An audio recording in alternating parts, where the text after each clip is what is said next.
Diane Abbott is a Labour Party MP, and her comments on race have come to the attention of the media. For instance, she has said many times about the subject of British imperialism in Africa. She seems to be quite well read on the subject, I have to say. She's reading Thomas Pakenham's Scramble for Africa and the Boer War, which I have also read. But her comments are reported in the Daily Mail, which is not usually a paper I take much notice of or care for, as it does publish things that I find inaccurate. She said, though, that white people love to divide and rule. This is not the first time she has said statements along in the frame of these minds, but she did say them on Twitter.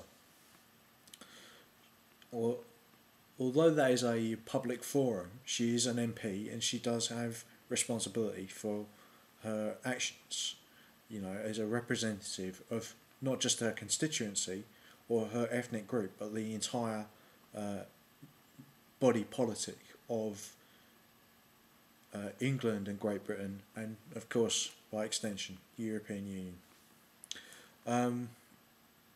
I would love to give like a firebrand type video, but let's be absolutely certain about what we're saying, as this is a divisive subject.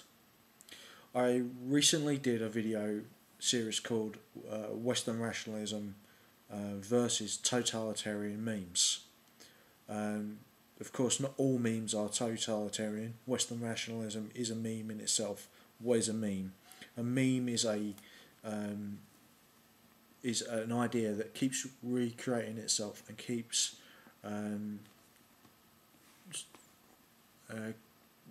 propagating itself.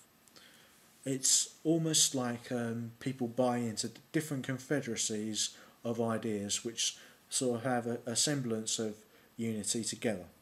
Of course, people have free will and they're able to analyse these memes, but these memes, just like DNA, will be passed on and meld with other ideas in a general culture and body politic. I'm supposed to sit here probably as an Englishman and say that no, white people don't divide and rule, but that's obviously absurd, right? Do all white people divide and rule? I don't know, to be honest, and that's the honest answer to give, right? Some individuals do, but there is organised crime within every society and every culture, There will always be neo-feudalism. But as you can see in Saudi Arabia, where the underpower, as the Italians would refer to organised crime, which is a very good term to use, really, has become the established form of government. It is neo-feudalism, is the government of Saudi Arabia, for instance. Why do a series on totalitarianism? It's extremely important to understand that totalitarianism wants to change words association, to cut people off from rational debate. By changing the association of words, they're attempting to change the meaning of words. I.e., anyone who is against a certain view can be given a excommunication name or word, right? Often the word in the United States for anything to do with the subjects of the Middle East is to call somebody anti-Semitic, even if that person is themselves Semitic, right?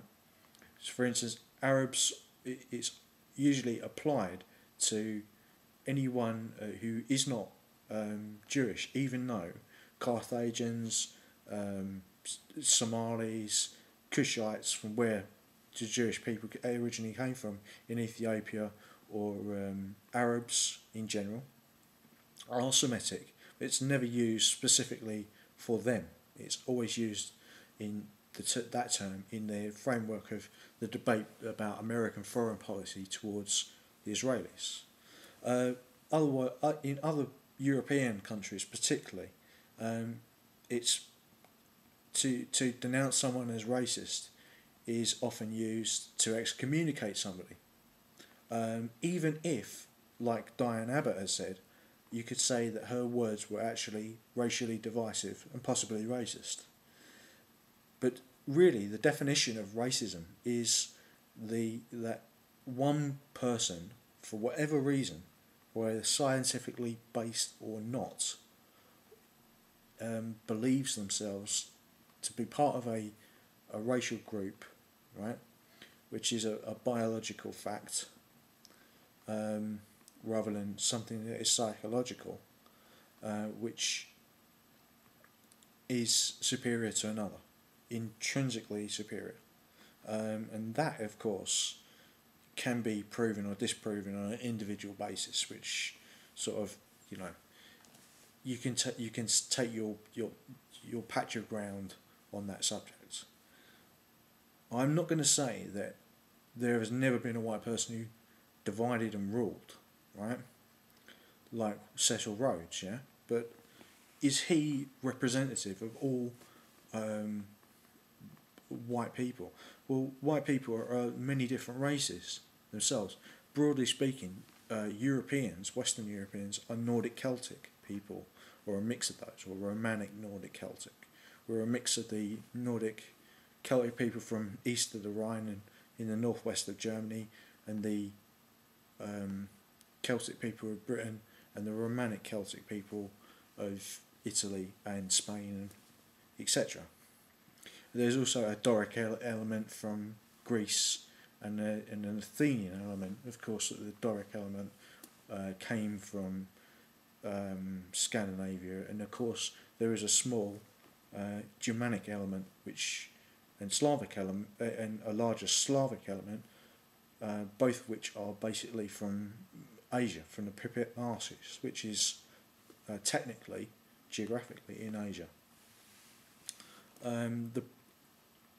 So there we've got to be clear on that. Why say about totalitarianism in terms of Afrocentricism? Why is it important? Because Diane Abbott can say many sort of things about her experience as a Afro-Caribbean woman, right? But the very fact that she is an Afro-Caribbean woman is only because of her experience, and thus frames her views within the experience of their contact. I mean, as Africans with Western Africans with Europeans. From her perspective, that is the only context that matters, because she's grown up within a European Western rationalist society. Europeans have developed ways to deal with their problems from a cultural perspective of Europe, but they've gone to other areas of the world and adopted culture from all over the world. In terms of Africa, Africa's had just probably, in fact, even longer experience of cultural interaction in terms of trade with India and China than Europe has with Africa, even in terms of the Roman influence on North Africa, because of course the barrier of the Sahara, which is about the same size as the United States, continental United States, is has to be taken into account. There are of course forays into what we would call sub-Saharan African populations living along the southern Nile, but generally speaking, the Romans conquered North Africa, and